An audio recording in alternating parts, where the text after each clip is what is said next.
kalau ada pertanyaan, apakah utang kita ini sekarang ini dalam posisi yang aman atau tidak sih?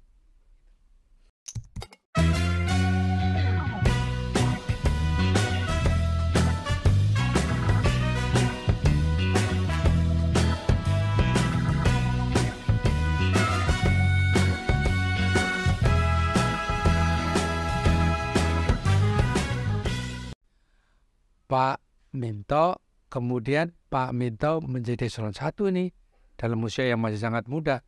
Berarti kan waktu itu kurang dari 50 kan, baru 47 atau 48 gitu ya. Kami promosi eselon 1 pertama umur 46, Pak. 46. Iya. Saya kira untuk ukuran sekarang kan masih termasuk muda, walaupun waktu itu Pak Harto jadi presiden umur 43 kan, zamannya beda gitu. Zamannya beda gitu ya Pak Minto ya. 46 menjadi staf ahli waktu itu, dan itu waktu awal kan Pak Minto staf ahlinya makro dan internasional ya Pak ya. Bidang pengeluaran dulu, Pak. Pengeluaran dulu ya Pak ya. Ya. Oh iya, memang staf ahli bidang pengeluaran itu membuka cakrawala untuk menjadi eselon 1 struktural memang Pak. Pengalaman yang lewat situ kemudian akhirnya jadi eselon 1 gitu ya. Walaupun di tempat lain gitu itu eselon 1-nya. Oke, jadi Pak Minto, seingat saya ada 3 posisi staf ahli yang Bapak Minto duduki ya. Betul. Jadi pertama kali staf ahli pengeluaran negara, kemudian makroekonomi dan internasional, kemudian sektor keuangan. Sektor keuangan. Ya. Nah, sektor keuangan inilah yang kemudian memberikan jendela, pintu besar sebetulnya, bukan jendela, untuk melangkah menjadi Dirjen PPR. Nah Pak Minto, bicara dulu mengenai staf ahli ini Pak Minto.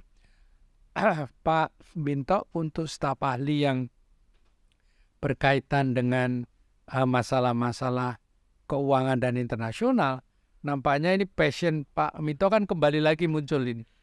Dan saya kira banyak sekali karya besar yang terlahir pada saat Pak Minto menjadi staf ahli yang mengurusi masalah makro dan internasional itu.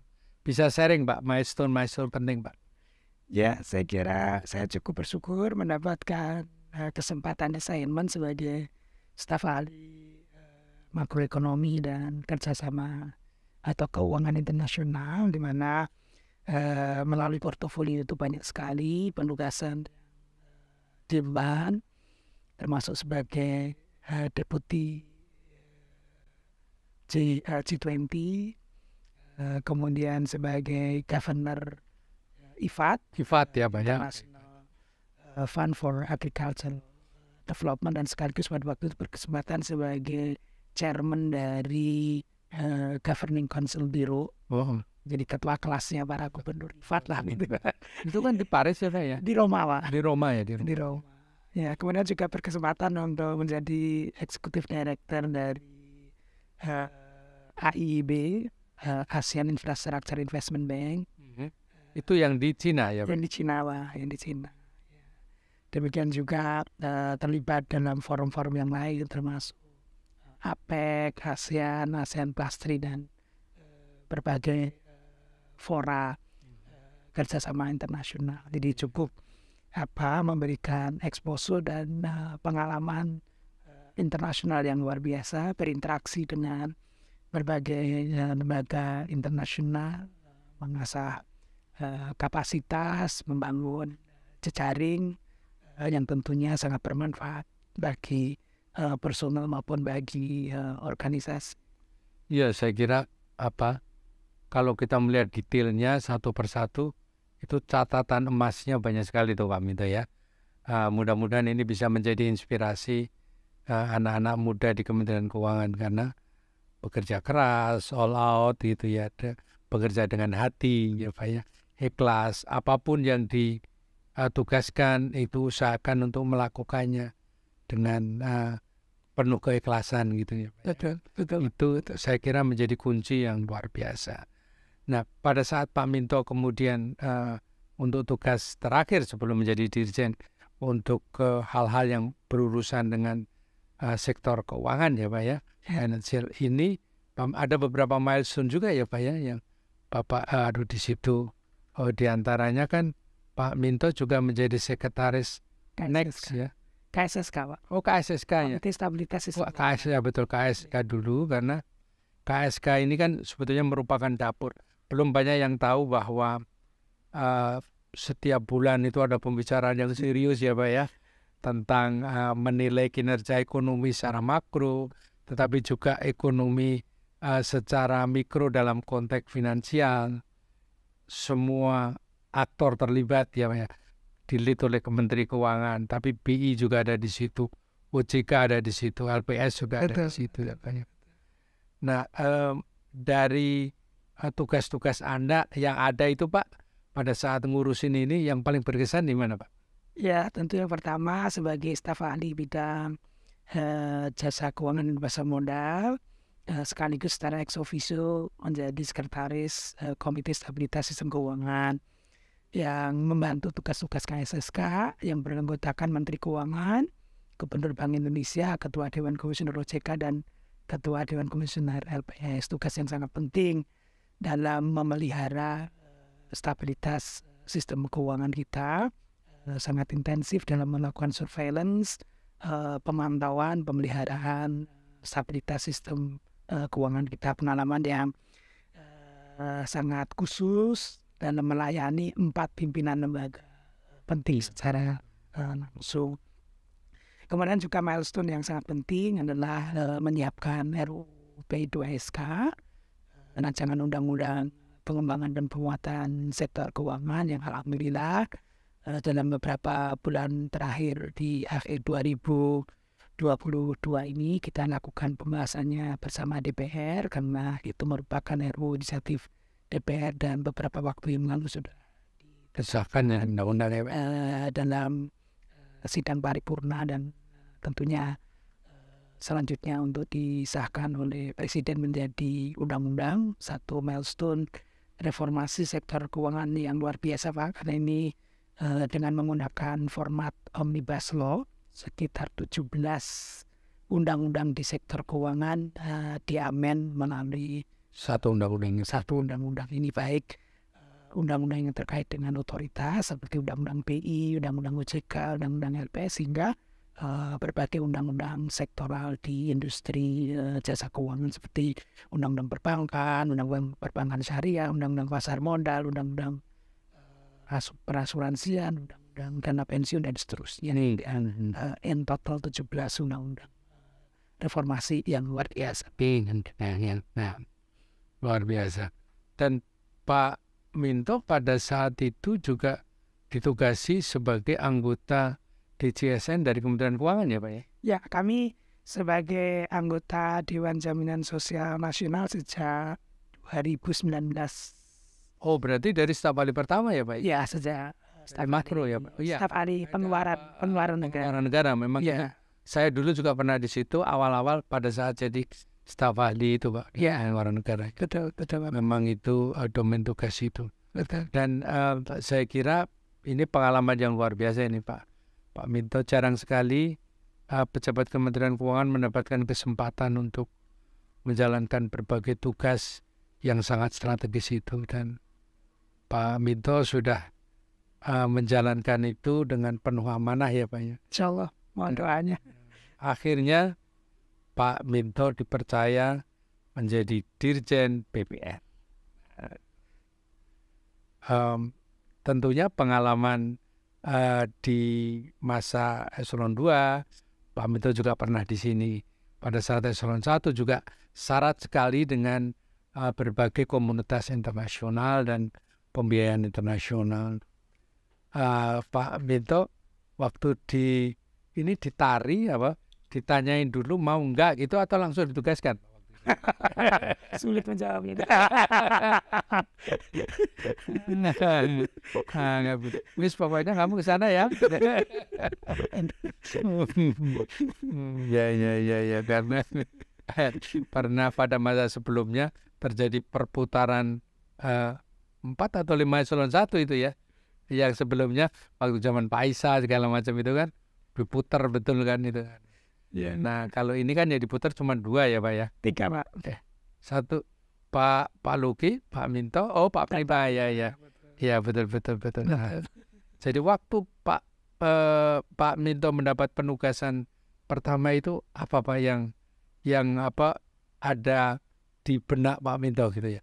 Wah, ini kembali ke ini alam habitat lama ini gitu ya.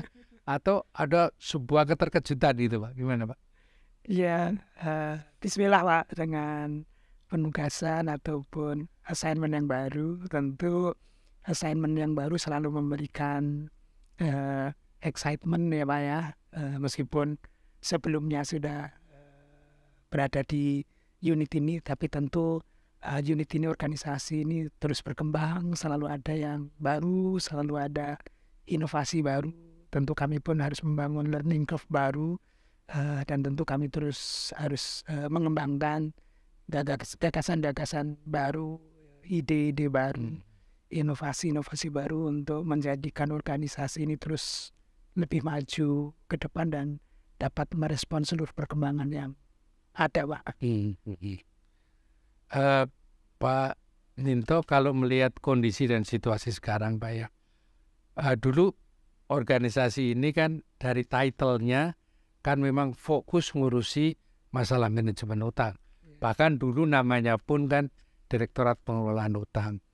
Nah kemudian setelah terimplementasi beberapa tahun, nampaknya ada beberapa pekerjaan dan tugas pokok yang dilakukan tapi tidak tercermin di title ya Pak ya. Yeah, betul. Kemudian title baru pun kemudian dibuat sekarang menjadi Direktorat Jenderal Pengelolaan Pembiayaan dan risiko. Ya.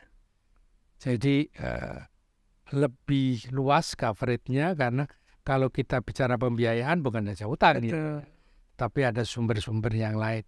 Nah Pak Minto ke depan apa ini Pak tantangan yang akan kita hadapi dalam konteks pengelolaan pembiayaan dan pengelolaan risiko ini?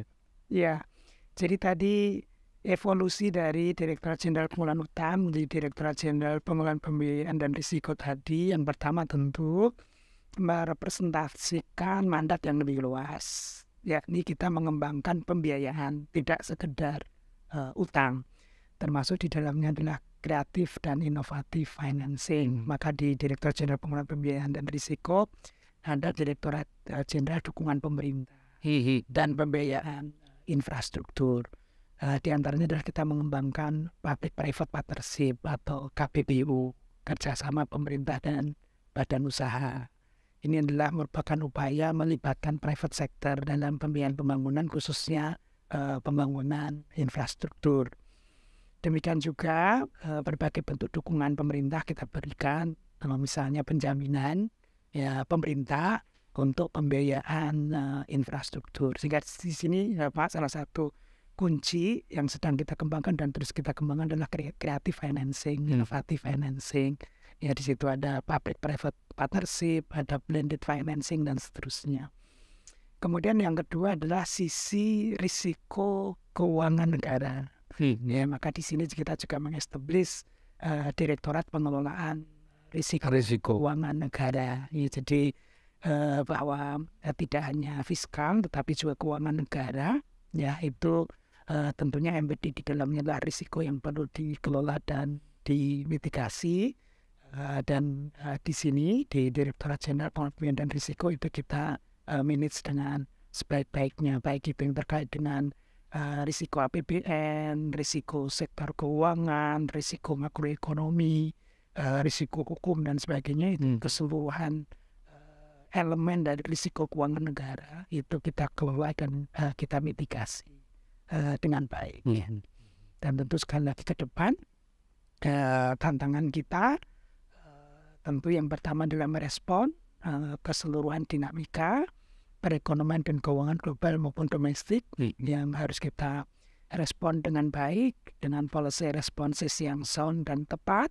Dan dari sisi pembiayaan juga di tengah-tengah ketidakpastian, di tengah-tengah volatilitas kondisi keuangan global, kita tetap dapat mitigasi dengan baik, kita kelola dengan baik stabilitas sektor keuangan maupun pembiayaan APBN dapat kita secure. Di antaranya tadi juga terus mengembangkan creative financing, innovative financing di luar pembiayaan utang. Demikian juga dari sisi tadi risiko keuangan negara dengan berbagai elemennya tadi terus dapat kita manage dan mitigasi dengan baik di tengah-tengah tantangan yang semakin tidak mudah. Demikian, Pak. Terima kasih Pak Minto. Saya kira apa yang disampaikan Pak Dirjen ini memberikan wacana dan suasana bagaimana tantangan kita ke depan. Dan mudah-mudahan itu juga akan menginspire anak-anak muda gitu. Karena kalau kita bicara masalah pembiayaan, khususnya kita bicara utang, itu stigma negatif itu melekat di situ. Dan saya kira insya Allah dengan adanya DJPPR, betul-betul pengelolaan pembiayaan ini bisa menciptakan sebuah wacana baru bahwa yang namanya utang itu bisa meningkatkan produktivitas. Yang namanya utang itu bisa memanfaatkan opportunity cost yang mungkin tidak bisa dinikmati apabila kita tidak menggunakan utang. Dan dengan adanya utang ini sebetulnya menjadi privilege bagi generasi sekarang dan yang akan datang untuk menikmati aset-aset lebih cepat dibandingkan pada saat kita tidak bisa memanfaatkan utang ini. Yang dikhawatirkan orang kan, ya Pak Minto ya, ada pengalaman berbagai negara yang kurang bisa memanfaatkan utang dengan baik. Nah, untuk masalah ini Pak Minto bisa kan memberikan sharing gitu. Kalau ada pertanyaan, apakah utang kita ini sekarang ini dalam posisi yang aman atau tidak sih? Ya, tentunya ketika kita menilai pada level aman atau tidak kan tentu dengan ukuran-ukuran yang biasa digunakan secara umum termasuk dalam praktek internasional kalau begitu ya Pak ya. Jadi kalau kita menggunakan indikator-indikator yang biasa digunakan secara internasional dapat dikatakan bahwa level utang kita ya dalam posisi yang aman, terkendali dan moderat ya, baik dari sisi debt to GDP maupun juga dari sisi komposisi utang kita. Insya Allah utang kita, utang pemerintah selalu kita kelola dengan penuh tanggung jawab, secara hati-hati, prudent, dan betul-betul kita pastikan untuk pembiayaan produktif yang akan memberikan nilai tambah yang tinggi bagi perekonomian kita dan bagi kesejahteraan seluruh rakyat Indonesia untuk mencapai cita-cita para founding fathers kita mewujudkan masyarakat Indonesia yang adil, makmur, sejahtera, dan itulah tujuan kita semua. Insya Allah Pak, ini tujuan mulia akan sama-sama bisa kita nikmati. Kita mendoakan Pak Dirjen, tugas Bapak yang tidak mudah, terutama dalam masa-masa pasca pandemi dan masa-masa resesi dan bahkan stagflasi dunia, ini bisa terkelola dengan baik. Amin. Dan bisa membawa berkah bagi seluruh rakyat Indonesia. Amin. Ini last sharing ini Pak. Last sharing. Yang pertama gini, Pak Minto kan sibuk ya Pak ya. Dari zaman staf pun sudah mendampingi Menteri Keuangan. Eselon 3 ya Pak, mendampingi keuangan. Yang waktunya pasti nggak bisa diatur itu. Yang ngatur adalah bos. Dalam kesibukan itu Pak ya, bagaimana keluarga ini, istri Pak Minto, Ibu Sri, dan anak-anak gitu ya, melihat bapaknya sibuk itu ada protesnya ini Pak kadang-kadang. Ya tentu itu satu tantangan, tapi tentu harus kita kelola dengan baik. Tentunya keseimbangan itu tetap harus selalu dijaga, melaksanakan tugas di kantor dengan baik sekaligus melaksanakan tugas-tugas kerumah tanggaan dengan baik, yang mudah-mudahan dapat menjadi ayah yang baik, suami yang baik, rumah tangga yang harmonis, yang dapat memberikan pengayoman, perlindungan kepada anggota keluarga dengan baik, dan insya Allah itu selalu kita upayakan. Amin, amin, amin. Kita melihat kalau lihat Pak Minto dan Ibu dan anak-anak itu sebagai keluarga yang sakinah mawaddah. Amin, mohon doanya. Bapaknya Ustadz gitu ya, ibunya Ustazah, pasti anak-anaknya luar biasa. Amin, mohon doanya. Pak Minto, ini yang terakhir yang tidak boleh ketinggalan nih. Sekarang kan ini anak-anak muda menghadapi tantangan yang berbeda dengan tantangan waktu saya muda, waktu Pak Minto masih muda. Tantangan itu kan harus disikapi sesuai dengan generasinya.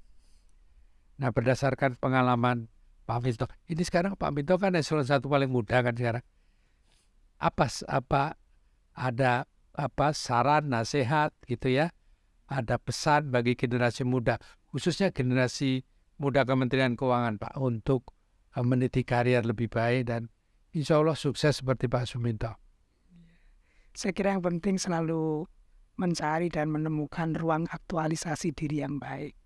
Jadi saya kira kalau kita menemukan ruangan aktualisasi, kita akan dapat membangun passion, dapat memberikan dedikasi yang terbaik, komitmen yang terbaik, kinerja yang terbaik.